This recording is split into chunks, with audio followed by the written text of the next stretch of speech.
Magtitigil pasada bukas ang grupong Piston sa Metro Manila at iba pang mga lugar. Ipinoprotesta ng grupo ang pagtaas ng multa sa paglabag sa batas trapiko.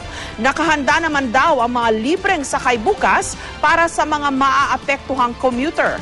May report si Steve Dailisan.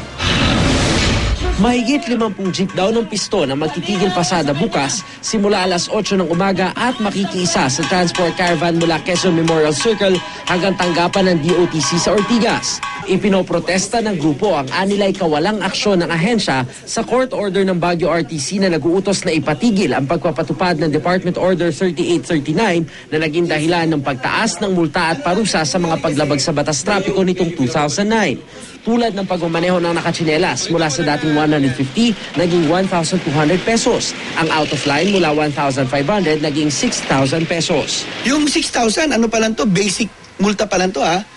Kung wala kang pera at hindi mo agad natubos in 3 days, ang surcharge no 1,500 per day. Suspended pa yung lisensya mo at yung franchise mo for 3 months kung first opens. Ginawang legal extortion ng pamahalaan yung fines and penalties.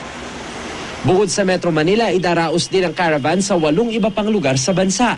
Silent yung DOTC dito sa issue ng kung nag-comply na ba sila doon sa court order. Marami pong mga tsuper at mga operator ang natanggalan ng kabuhayan dahil sa order na to. Kapag na-action na ng DOTC ang court order, kagyat daw na ipipetisyon ng grupong Piston na i-refund sa kanila yung sobrang naibayad sa multa mula taong 2009 hanggang sa kasalukuyan.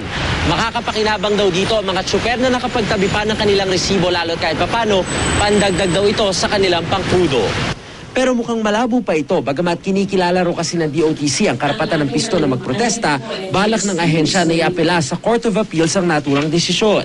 May basis, may rationality with partner. Ang penalty ba should be something dapat affordable or dapat deterrent? Pinalilinaw na rin ng DOTC sa Office of the Solicitor General kung ang desisyon ng RTC sa Baguio epektibo sa buong bansa. I-double check natin yan sa OSG dahil kung ang income ay pang nationwide, ipatupad natin, sundan natin yung sinasabi ng korte. Pero kapag ang may rule na doon lang yun sa judicial region ng Baguio, they will also follow the court. Magdaragdag naman ang MMDA ng tauhan bukas habang isinasagawa ang caravan. Maglalaan din sila ng isang lane para di makaabala sa ibang motorista. Pagdating sa tanggapan ng DOTC, pakikiusapan daw nila ang Piston na sa bangketa na lang magprograma. Hayaan namin po sila na makapag-express ng kanilang mga sentiments, pero at the same time, huwag sana silang maka-obstruct at huwag magkaroon ng problema sa daloy ng ating mga trapiko. Naka-standby na rin daw mga truck at bus para sa libreng sakay sakaling kailanganin na maaapektuhang commuter. Steve Dailisan, GMA News.